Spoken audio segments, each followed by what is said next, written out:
समझते हैं thermo regulation in mammals. बोले तो स्तनधारियों में ये जो थर्मो रेगुलेशन का प्रोसेस होता है वो कैसे होता है। ठीक है, सो स्टार्ट करते हैं। पहले डेफिनेशन समझेंगे। तो यहाँ पर आपको ये पिक्चर्स किसकी हैं, ये सारे के सारे क्या है, मैमल्स हैं, स्तनधारी हैं। ह्यूमन भी क्या है, एक तरीके का मैमल्स है, ठीक है ना, स्तनधारी है। सो इसकी डेफिनेशन क्या होगी, thermoregulation in mammals refers to the process by which they maintain a constant body temperature. ठीक है ना, ये ऐसा प्रोसेस है जिसकी हेल्प से ये जो मैमल्स होते हैं वो अपनी बॉडी का एक कांस्टेंट टेम्परेचर मेंटेन रखते हैं, जिससे कि वो सर्वाइव कर पाएं और ठीक से लाइफ जी पाएं। ठीक है, ये डेफिनेशन बेसिकली किसकी है, थर्मो रेगुलेशन की ही है, बस आगे क्या लगा दिया है, thermo regulation in mammals. Okay, so start करते हैं। अब क्या तरीके होते हैं, तो पहला क्या होता है, इंटरनल हीट प्रोडक्शन। ठीक है ना, ये जो मैमल्स होते हैं वो कैसे हैं, वार्म ब्लडेड होते हैं। ठीक है, ओके। तो होता क्या है कि ये अपने लिए हीट खुद जनरेट कर सकते हैं मेटाबॉलिक प्रोसेस का यूज करके। ठीक है ना, तो क्या होता है, ये अपनी बॉडी का टेम्परेचर क्या रखते हैं, मेंटेन रखते हैं। जैसे इंसान की बात की जाए तो 98 डिग्री फ़ारेनहाइट के आसपास ये मेंटेन रखता है। ठीक है ना, बाहर का तापमान कितना भी कम हो या ज़्यादा हो, ये अपनी बॉडी का टेम्परेचर मेंटेन रखता है। इसके अलावा कभी कभी क्या होता है कि मान लो बहुत ठंड लग रही है, तो और भी तरीके होते हैं, क्या बोलते हैं कि हीट को जनरेट करने के। ठीक है ना, जैसे ये सिवरिंग, बोले तो जब ठंड बहुत होती है ना, बड़ी तेज़ी से कांपने लगते हैं, तो उससे भी हीट जनरेट हो सकती है। ठीक है ना, बाकी मेटाबॉलिक एक्टिविटी से बता ही दिया। इसका एग्जांपल क्या है, a person shivering when they are cold to generate heat. ठीक है ना, जब बहुत ठंड लगती है वो कांपने लगते हैं, जिससे कि हीट जनरेट होती है। तो यहाँ दो तरीके बता दिए, एक तो मेटाबॉलिक प्रोसेस का यूज करके, दूसरा सिवरिंग। ओके, आगे समझते हैं।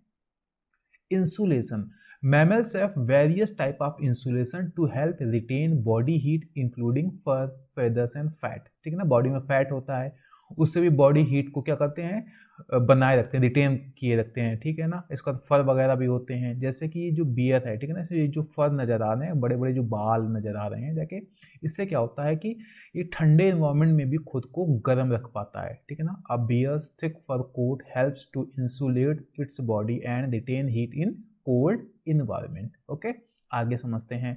यहाँ दो प्रोसेस होता है, एक वैसोडाइलेशन और दूसरा होता है वैसोकॉन्स्ट्रिक्शन। ठीक है ना, mammals can regulate blood flow to their skin through vasodilation and vasoconstriction. ठीक है ना, ये क्या है, हमारे ब्लड वेसल्स हैं। ठीक है ना, नसें हैं।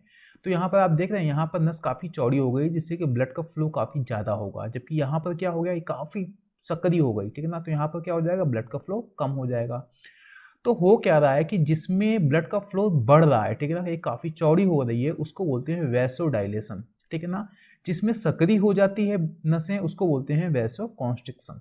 ओके, तो होता क्या है, जब ये काफ़ी चौड़ी हो जाती है तो उस टाइम पे हीट रिलीज करने में मदद मिलती है। ठीक है ना, आसपास टेम्परेचर बहुत ज़्यादा है तो हीट को रिलीज करना पड़ता है, तो उसका तरीका ये होता है। ओके, अगर रिटेन करना है, बॉडी में हीट बनी रहे, तो फिर क्या होता है, दूसरा तरीका अपनाते हैं। ये जो ब्लड वेसल्स होती हैं, ठीक है, नसें होती हैं, उनको सकरा कर दिया जाता है, जिससे कि क्या होता है कि जो हीट होती है बॉडी में बनी रहती है। ठीक है ना, तो दो तरीके हैं, एक होता है वैसोडाइलेशन, जिससे कि हीट रिलीज हो जाती है बॉडी से, और वैसोकॉन्स्ट्रिक्शन में क्या होता है, हीट बनी रहती है। ठीक है, इसका एग्जाम्पल क्या है कि a dog's ear will become flushed and red when it's too hot, indicating vasodilation and heat release। ठीक है ना, कभी कभी क्या होता है कि जो कुत्ते वगैरह के कान होते हैं ना, एकदम रेड लाल नजर आएंगे, उसका रीजन क्या होता है, ये जो वेस्टोडिलेशन प्रोसेस क्या होता है, सामने आता है। ठीक है ना, तो जिससे क्या होता है, इसमें ब्लड का जो फ्लो होता है वो बढ़ जाता है। ओके, तो फिर क्या होता है, एकदम रेड कलर के नजर आते हैं। तो ये दो प्रोसेस याद रखिएगा, ये मैमल्स में काफ़ी इंपॉर्टेंट होते हैं। ओके, आगे समझते हैं। स्वेटिंग, जो पसीना आता है, ये तो आपको पता ही है, जब बहुत गर्मी होती है, टेम्परेचर बहुत ज़्यादा होता है, तो बॉडी से क्या होता है कि पसीना आने लगता है। ठीक है ना, तो जिससे जैसे ही वो इवेपोरेट होता है, ठीक है ना, बहुत गर्मी है, पसीना आया, और जैसे ही वो इवेपोरेट होगा तो एक ने ठंडक का एहसास होता है। ओके, तो सम मैमल्स इंक्लूडिंग ह्यूमंस, ठीक है ना, ये तो पसीना तो इंसानों को भी आता है, and horses can sweat to release heat through evaporating cooling. ठीक है ना, चाहे ह्यूमन हो या फिर ये क्या बोलते हैं, घोड़े वगैरह होते हैं, इनको पसीना आता है, और जैसे ही पसीना आता है अपने बॉडी के टेम्परेचर को मेंटेन कर लेते हैं। ओके, आगे समझते हैं। पैंटिंग, जैसे कुत्ते आपने देखे होंगे या बिल्ली वगैरह काफ़ी हाँफते हुए नजर आएंगे जब बहुत गर्मी होगी। ठीक है ना, तो जीभ को बाहर लटकाए होंगे, ठीक है ना, और हाँफ रहे होंगे। तो उसका भी एक तरीका होता है कि वो हीट को रिलीज करने में मदद मिलती है। Many mammals including dogs and cats pant to release heat through the evaporating cooling from the respiratory system, ठीक है ना।